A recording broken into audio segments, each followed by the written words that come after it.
Bismillahirrahmanirrahim. Assalamualaikum warahmatullahi wabarakatuh. Alhamdulillahirrabbilalamin. Wassalatu wassalamu ala rasulillah. Bersyukur kita kepada Allah Subhanahu wa Ta'ala atas nikmat sehat, nikmat Islam yang masih kita miliki sampai dengan hari ini. Dan senang sekali pada hari ini saya kedatangan seorang tamu yang istimewa, ya, yaitu Bapak Ronald, di mana beliau juga seorang mantan mualaf yang sekarang berkiprah di bidang ilmu teknologi, ya, IT, ya, information technology, ya, IT. Nah, Masya Allah, nanti kita akan ngobrol dengan beliau apa saja kiprah beliau dan bagaimana sistem beliau ini bisa menjangkau umat Islam di Indonesia pada khususnya. Baik, nah, sebelum kita berbicara lebih lanjut, izinkan saya untuk mengundang para pemirsa yang ingin menyalurkan zakat sedekah infaknya bisa dikirimkan ke Bank Syariah Indonesia atau BSI dengan nomor rekening 111889988 atas nama YPM atau Jakarta. Bukti transfer silahkan dikonfirmasikan ke nomor handphone 0812 3280 2080. Barakallahu fikum, semoga partisipasi para pemirsa diterima di sisi Allah Subhanahu wa Ta'ala sebagai amal jariah. Amin ya rabbal alamin. Baik, tanpa panjang kalam langsung saja ya kita sapa Pak Ronald. Assalamualaikum Pak Ronald. Waalaikumsalam Pak Dodi. Sehat Pak? Alhamdulillah. Alhamdulillah, seger bener Pak. Alhamdulillah. Ini dari kemarin tamu saya matanya sipit-sipit. Alhamdulillah ya. Pak Ronald asli mana Pak? Saya alhamdulillah sudah lahir dan tumbuh di Jakarta ya. Oh, kelahiran Jakarta. Jakarta. Oke. Ya. Kalau orang tua aslinya dari? Orang tua saya dari Belitung. Oh, Belitung. Iya. Saudara Pak Ahok Pak? Jauh mungkin ya. Oh, oke. Terus Bapak yang dari Belitung? Bapak dari Belitung. Kalau Oh. ibu dari Tangerang. Oh, ibu Tangerang. Oke. Papa berarti saya apa? Dari Marga Cang. Cang. Oh, saya dari kemarin ketemunya saya Tan terus Pak. Saya juga Tan gitu. Jadi kemarin ketemu yang setan-setan gitu. Masya Allah. Pak Ronald sudah berapa tahun Pak menjadi seorang Muslim? Alhamdulillah berarti tahun ini sudah 10 tahun ya. Oh, baru ya Pak ya? Lumayan baru. Baru ya. Oke. Baru 10 tahun ya. Belum 40 tahun ya. Masya Allah. Berarti tahun 2012. Oh, duluan Pak Ronald berarti daripada saya. Alhamdulillah. Nah, boleh Pak cerita sedikit dulu sebelumnya menganut agama apa gitu. Baik, saya terus terang lahir dengan KTP Buddha.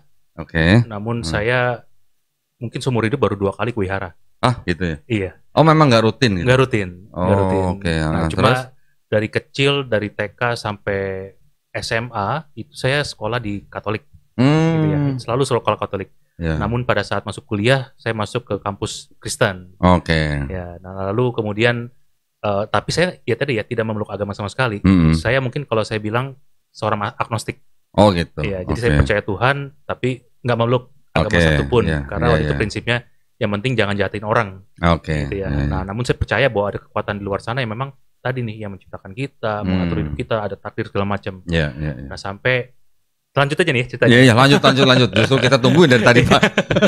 Baik. Nah, jadi sampai di titik waktu itu saya berkawan lah dekat dengan kawan saya di mana beliau ini Kristen dan ngajak saya ke gereja. Oke. Ya, saya iseng, saya ikut. Sekali datang, 2 kali datang, akhirnya keterusan tuh. Oh gitu. Datang terus setiap minggu ke gereja, walaupun sampai waktu itu akhirnya kami tidak bersama lagi gitu ya. Tapi saya tetap ke gereja. Nah, sorry Pak, saya potong sebentar Pak. Bapak coba sekali, 2 kali datang. Terus akhirnya jadi datang terus. Jadi datang terus. Yang menjadikan Bapak mau datang terus, itu kira-kira apanya Pak? Sistem kebaktiannya atau ada cewek yang lagi diincar atau gimana Pak? Nah, jadi ini kalau saya ngeliatnya adalah saya cuma ngeliat orang begitu taat, begitu coba khusyuk terhadap sesuatu yang disebut Tuhan Yesus gitu ya. Nah, saya itu kan terbawa lah dengan suasana tersebut, gimana orang menghayatinya segala macam. Dan saya cuma tahu katanya kan kita sebaiknya memeluk agama, karena memang opsi saya waktu itu tidak banyak dan saya merasa mungkin ini adalah panggilan saya. Jadi saya waktu itu setelah rutin saya pikir jangan-jangan ini panggilan saya, tinggal gimana saya membuka diri untuk dibaptis. Nah, akhirnya waktu itu dibaptislah saya. Setelah berapa lama Pak?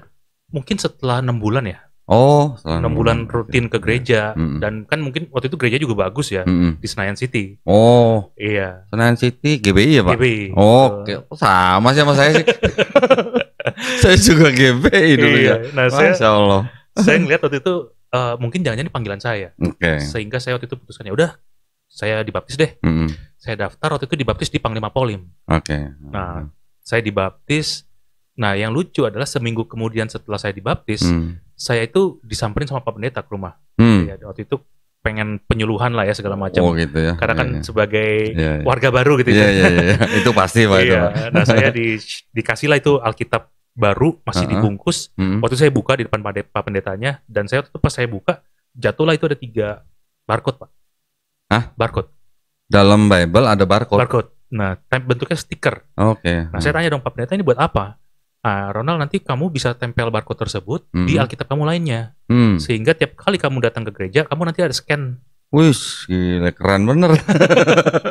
Nah, waktu itu saya pikir dalam hati ya, saya kan datang karena inisiatif saya sendiri, bukan karena dia absen. Itu sebelum 2012 tuh Pak? Sebelum 2012. Gila, sebelum itu udah pakai barcode? Udah pakai barcode. Keren ya. Terus. Nah, saya kira waktu itu bertanya dalam hati, ini kan saya benar-benar atas niatan saya sendiri untuk datang. Nah, setelah itu dibahaslah tentang beberapa hal, Pak, yang memang saya ngerasa kok malah saya jadi goyah ya. Waktu itu dibahas soal konsepnya Sinterklas lah, terus Natal dan lain sebagainya tuh. Pokoknya agak melebar lah ya. Sampai di titik saya ngerasa kok ada yang ganjel ya di hati saya ya. Karena saya ngerasa saya orang yang sangat rasional gitu. Akhirnya saya waktu itu putuskan nggak lagi ke gereja. Nah, saya nggak ke gereja lagi. Saya mulai berteman karena waktu itu saya lagi bangkrut gitu ya. Saya berteman dengan teman-teman lain, dan terutama juga yang Muslim ya. Dan saya di situ melihat bahwa kok kayaknya teman-teman yang Muslim ini nggak sama kayak yang diberitain di media sih. Ya kan. Berita apa tuh Pak? Pengen tahu kan, tentang apa ya, fanatisme, lalu juga tentang ekstremisme, radikalisme segala macam. Dan saya ngeliat, loh, teman-teman saya ini baik-baik kok. Malah saya jadi punya kesempatan bertanya sama mereka. Gitu ya. Nah, sampai tahun 2011. Waktu itu kan lagi masuk bulan Ramadan. Ya kan. Teman-teman saya kan pada puasa. Dalam hati saya, puasa ngapain sih, nahan lapar? Kayaknya saya juga bisa deh. Akhirnya saya putuskan lah, saya cobain deh ikutan puasa. Alhamdulillah Pak Dondi. Waktu itu 2011 saya puasa saya full. Itu belum masuk Islam? Belum masuk Islam. Ya tapi nggak pakai sholat. Ya tapi sudah puasa full? Full. 30 hari. Bener-bener full. Ngikutin dari, tapi nggak pakai sholat ya. Masya Allah, oke. Nah, saya di situ saya nemuin bahwa ternyata puasa itu bukan sekedar nahan lapar ya. Tapi kita juga nahan emosi, berempati dan lain sebagainya. Nahan nafsu. Sehingga saya berpikir, ini ada sesuatu nih kayaknya nih. Saya ngerasa ada sesuatu, saya mulai tuh coba cari tahu, Pak. Diundanglah saya berapa kali ke pengajian-pengajian. Di situ saya dapat sebuah pencerahan ya, bahwa waktu itu ngomongin soal konsep sedekah. Buat saya dulu sedekah itu ya kayak, karena saya kasihan sama orang, saya ngasih uang, mungkin uang saya tinggal lecek atau nggak bagus, saya kasih aja udah gitu. Tapi di situ dikasih analogi, Pak, bahwasanya bersedekah itu ibarat orang dapat rezeki ya, kan kita dapat makan itu dapat rezeki. Kalau nggak ada yang dibuang, itu akan jadi penyakit. Nah, itu udah bicara begitu tentang juga dengan sedekah. Sedekah. Jadi kalau nggak ada yang dibuang, itu jadi penyakit, Pak. Keren. Nah, saya ngerasa, wah ini kok masuk rasional saya. Saya mulai cari tahu lagi, Pak. Bicara sama teman-teman yang lain. Bahkan di titik saya mencoba membandingkan, Pak.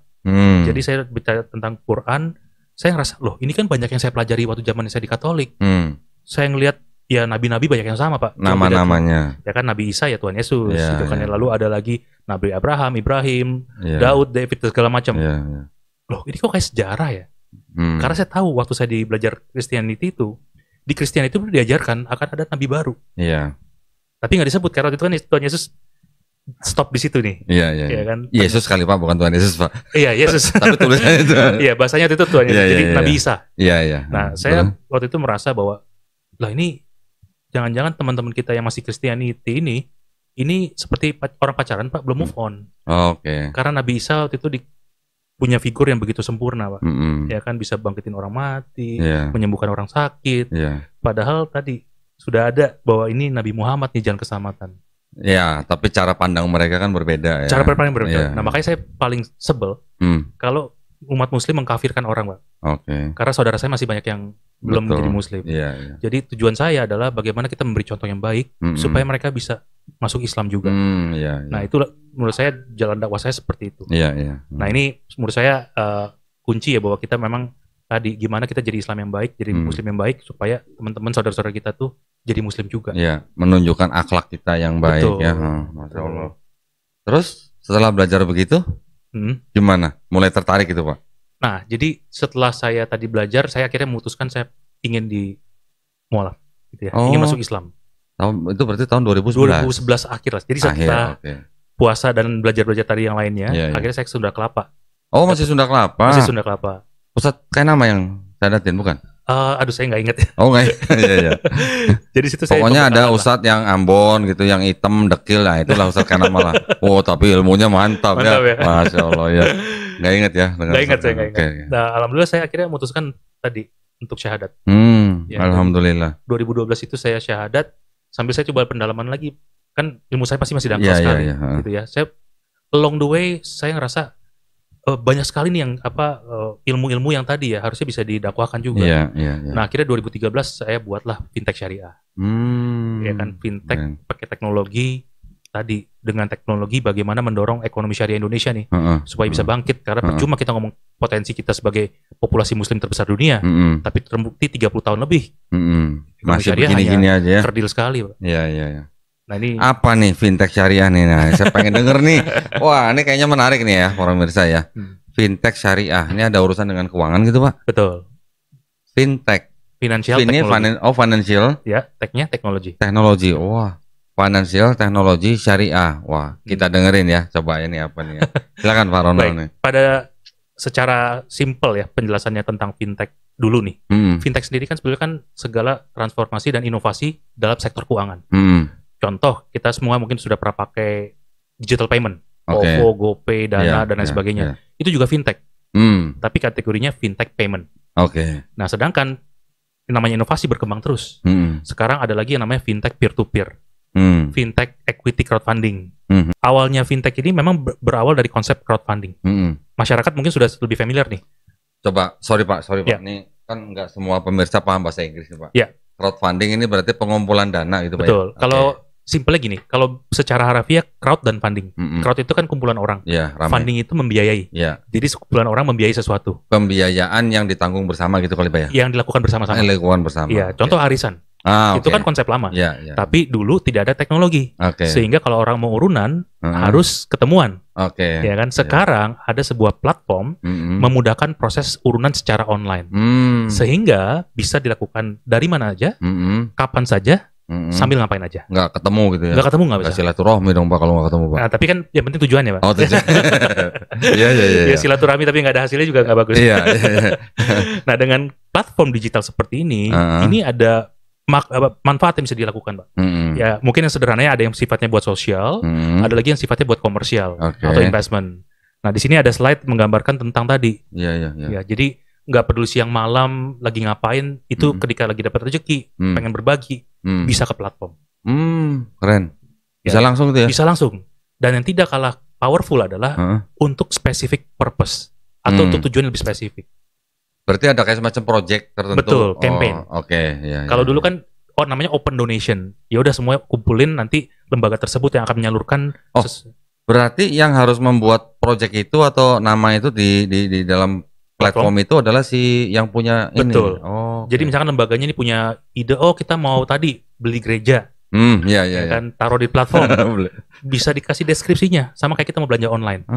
Ya kan, mau beli gerejanya di mana, berapa biayanya, lalu peruntukan berapa aja gitu ya. Sambil bisa diupdate ke para donatur. Kebayang. Jadi mereka benar-benar involved dalam satu campaign yang memang spesifik. Tahu berapa sudah terkumpul. Karena kan gini Pak, dulu itu kan kalau orang urunan seperti biasa, mungkin cuma dikasih tahu baru terkumpul sekian. Tapi targetnya berapa? Ya, dengan kita sama-sama tahu, tinggal 3% lagi komplit. Saya terdorong untuk bantu. Oh, berarti nanti lain kali kalau kita mau beli gereja, kita jadiin masjid, kita bisa pakai platform ini. Waduh, gimana? Ngomong saya. Boleh ya kita coba lagi ya. Insya Allah. Lanjut. Saya lanjut dulu. Jadi itu yang pertama konsep tadi donation crowdfunding. Nah yang kedua ada yang namanya reward crowdfunding. Ini di Indonesia belum banyak yang berhasil. Namun kalau contoh yang besar di luar negeri itu ada Kickstarter. Oh iya, Kickstarter. Pernah tahu ya? Indiegogo. Saya pernah pakai. Nah itu adalah reward crowdfunding. Tujuannya. Supaya tadi membentuk tadi sebuah campaign sampai berhasil. Nah waktu itu kan kalau 400.000 supportnya dikasih hoodie. Gitu ya. Kalau kita donasi atau supportnya 700.000 dikasih jaket. Ada logo R80-nya. Nah, itu adalah contoh dari reward crowdfunding. Powerful banget. Ada sesuatu yang diberikan kepada betul, sebagai tanda terima kasih. Jadi clear lah ya, ini simple. Nah, berikutnya adalah yang masuk kategori investment atau untuk permodalan, bisa taruh proyeknya di online. Nanti masyarakat yang lihat tertarik bisa urunan online. Gitu ya. Membiayain proyeknya, ketika proyek tersebut di-deliver, berhasil, invoicing, dibayar, bagi hasil. Masya Allah, keren tuh Pak. Jadi ini seolah-olah kayak semacam kerjasama membantu berjamaah gitu Pak ya? Betul, berjamaah secara online. Ini bagi hasilnya Pak ya? Bagi hasil. Nggak ada riba nih berarti? Insya Allah tidak ada riba. Insya Allah. Karena Allah. Penting nih, karena kami platform digital, begitu kami ada unsur ribanya, netizen kan kejam-kejam Pak. Iya. Tinggal ditulis, wah ini kok akadnya begini nih. Berarti nanti ada akadnya? Ada Pak. Tugas kami adalah menyediakan struktur akadnya, termasuk monitoringnya. Termasuk collectionnya, termasuk repaymentnya, sehingga masyarakat ada third party, pihak ketiga yang bantu proses untuk tadi strukturnya sampai pembayarannya. Terus untuk menjamin menjamin kepada orang yang membantu itu apa? Menjamin dalam artian bagaimana gini, karena kan kami terregulasi Pak. Jadi arus uang itu sangat dimonitor sama OJK. Jadi ketika kami ada campaign itu kami harus memastikan bahwa proyek ini real. Ya kan, jadi sehingga ketika nanti proyek itu dibantu, itu semua bisa dipertanggungjawabkan. Karena kami kan konsepnya syariah. Jadi kita harus mau bagi untung dan bagi resiko, Pak. Asalkan akuntabel. Ya kan, karena investor mau rugi tapi tidak mau dibohongi. Ya, banyak kejadian. Itu penting ya, itu penting ya. Oke. Nah, jadi tugas kami adalah memastikan proyek tersebut valid, terverifikasi, lalu prosesnya kami bantu monitoring. Berarti Pak Ronald ini yang menjaga si pelaku proyek ini sama yang mendanai proyek ini ya. Betul, memfasilitasi. Betul. Pak Ronald juga yang memastikan. Betul. Gitu ya. Tapi tidak ada kami garansi, ini pasti untung. Karena jadi tidak syariah. Pasti untungnya nggak dijamin, tapi pasti syariahnya, pasti realnya insya Allah ya. Iya. Karena tadi ya tugasnya kami kan tadi sebagai platform digital sangat mudah diakses oleh orang. Kalau kami ada hal-hal yang belum sempurna, kami sangat terbuka untuk dikasih masukan tentunya. Ya, para pemirsa ya, kalau mu'alaf yang bisnis ya begini nih ya, harus benar-benar jaga nih, jangan sampai ada sedikit pun riba gitu ya Pak ya. Insya Allah. Nah ini saya lanjut dikit nih, Pak Dondi. Kan tadi saya bicara tentang peer-to-peer. Kan tadi project base gitu ya. Banyak banget itu yang dipotong ya, berarti prosesnya ya. Betul. Jadi sekarang kita bicara UKM dapat akses kepada publik, mendapatkan investor baru. Ini boleh Pak sama OJK begini? Boleh. Sudah ada peraturannya. POJK nomor 57. Wih, keren. Nah, di sini ada sebuah peluang besar, ya kan, sehingga UKM-UKM yang tadi sulit scalable, susah naik kelas, dengan platform bisa dibantu oleh masyarakat. Berjamaah lagi. Dan tidak saling kenal. Syariah lagi. Syariah insya Allah. Masya Allah. Belajar di mana Pak? Ini learning by doing. Serius? Iya, 2013. Pada waktu merintis perusahaan itu?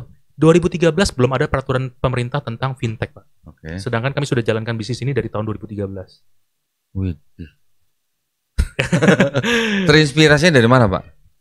Baik. Kalau bicara konsep urunan kan sudah lama, Pak. Kita sudah tahu. Bedanya sekarang. Tapi kan ini beda dalam hal platform ya. Betul, platform karena kami percaya ini mempunyai kekuatan lebih aksesibel, ya kan, juga lebih luas.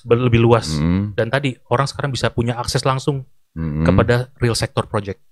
Kalau dulu kan orang taunya investasi ya ke pasar modal dan lain sebagainya, sampai ke mungkin naruh uang di bank segala macam.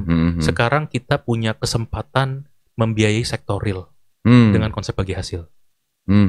Dulu, Pak, kalau yang ini yang tadi, ini nih, yang investment ini, ini plafonnya range-nya antara berapa sampai berapa? Secara peraturan di OJK sesuai dengan pasal 10 ini ya, POJK nomor 10, kita bisa biayain kalau dari etis ya, itu dari 100 juta sampai dengan 2 miliar. Berapa? 100 juta? Minimal 100 juta sampai dengan 2 miliar.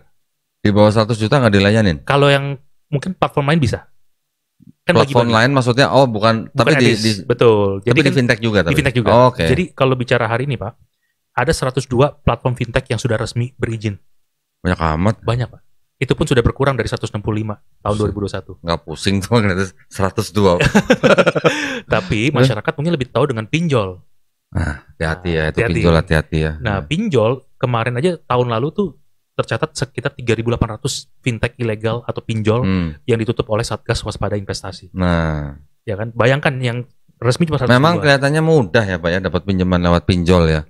Tapi bahayanya Pak. Aduh. Penagihan tidak manusiawi, sampai kasus bunuh diri, dan lain sebagainya. Nah tentunya kami di asosiasi juga menghimbau masyarakat tadi untuk pastikan dulu kalau mau pakai fintech atau pinjol, pastikan yang sudah resmi. Gimana cara tahu Pak udah resmi? Baik, ada beberapa cara ya Pak. Pertama bisa ngecek langsung ke OJK. Ada situsnya OJK di ojk.go.id atau langsung ke call centernya OJK di 157. Oke. Bisa cek. Atau kedua, nanya gitu ya. Pinjol ini resmi enggak gitu. Resmi atau enggak? Betul. Nah, yang kedua adalah bisa ke asosiasi. Cek di listnya membernya asosiasi apakah ada atau tidak mereka. Nama asosiasinya asosiasi apa tuh Pak? Nah, kita di Indonesia ada beberapa. Kalau mau syariah, saya fokus ke syariah aja. Kalau yang di syariah kita namanya Asosiasi Fintech Syariah Indonesia. Kalau di Instagramnya namanya fintechsyariah.id. Nah, masyarakat bisa kunjungi, langsung lihat-lihat tuh siapa aja sih member kami yang memang sudah resmi, boleh beri. Tapi kalau pinjol itu kan nggak ada yang syariah ya? Betul, makanya saya fokus ke syariah aja Pak. Iyalah. Memang pinjol sih sepertinya mudah ya mendapatkannya ya, tapi ya itu masih ada ribanya, kemudian juga apa cara-caranya nih ya Pak. Aspek keamanan juga Pak. Keamanan juga ya. Data pribadi kita kan banyak yang di sabotase. Oh gitu ya. Bukan hanya sabotase tapi juga dieksploitasi Pak. Iya. Kan data kita pindah-pindah. Nah ini mudah-mudahan Pak Ronald nanti bisa menjelaskan lebih lanjut solusi buat para pemirsa, terutama untuk pelaku bisnis ya Pak ya. Bagaimana caranya berbisnis yang syariah. Insyaallah. Nah lanjut Pak. Baik. Nah tadi udah clear ya tentang konsep-konsepnya. Tadi juga saya sempat menghimbau untuk pastikan pakai fintech yang sudah resmi berizin dari Otoritas Jasa Keuangan maupun dari Bank Indonesia. Nah ini saya mungkin skip ya Pak beberapa fintech syariah yang ada di Indonesia yang sudah resmi.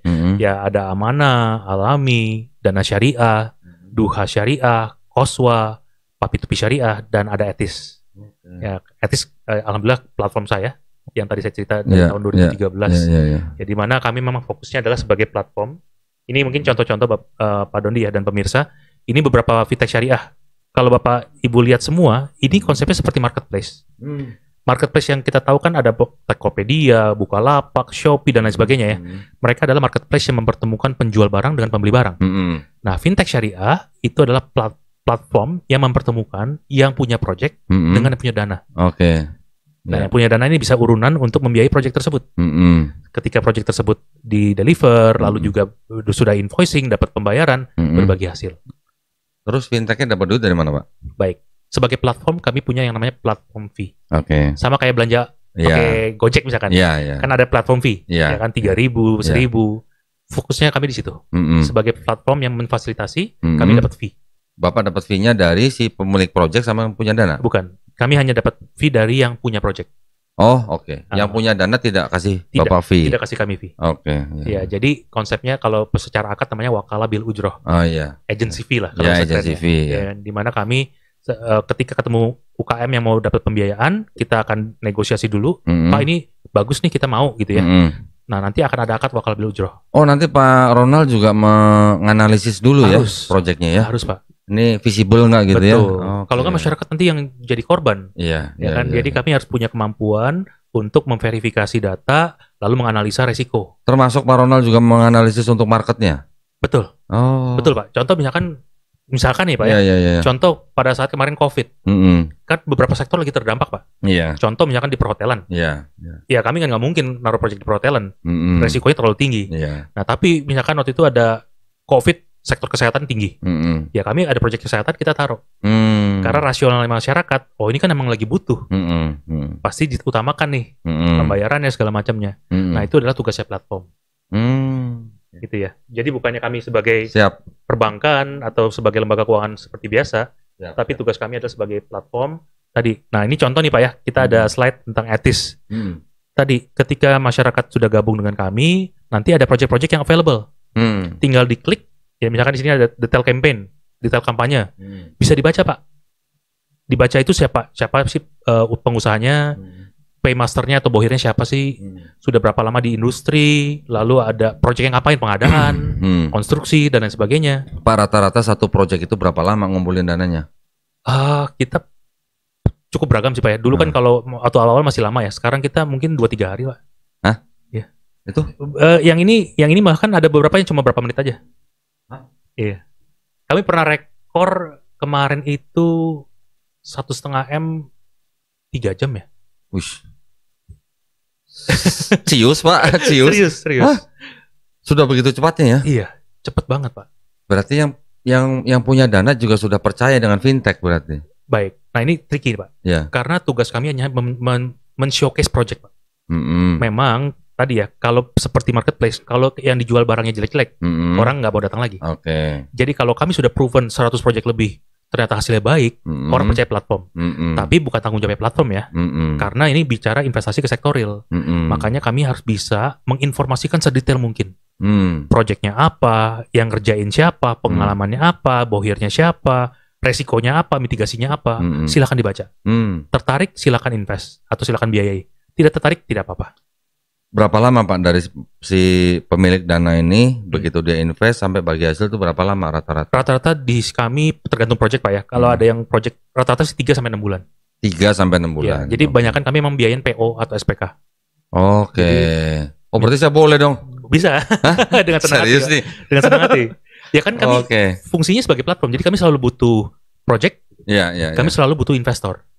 Oke. Iya kan. Sama aja kayak Tokopedia, Bukalapak, Shopee selalu butuh penjual dan butuh pembeli. Iya. Ya kan, semakin penjualnya bagus-bagus, semakin banyak juga yang datang buat beli barang.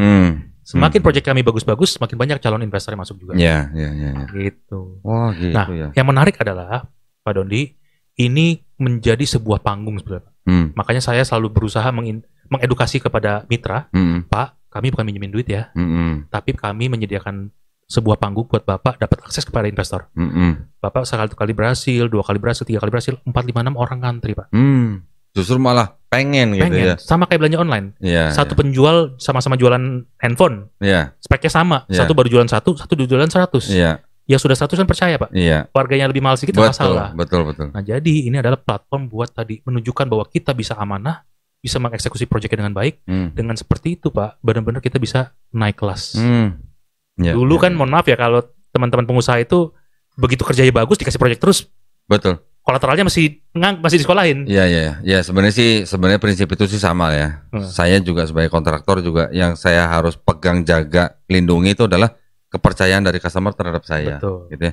Kalau selama mereka percaya dengan saya nggak perlu minta project. Begitu ada project mereka cari saya. Betul.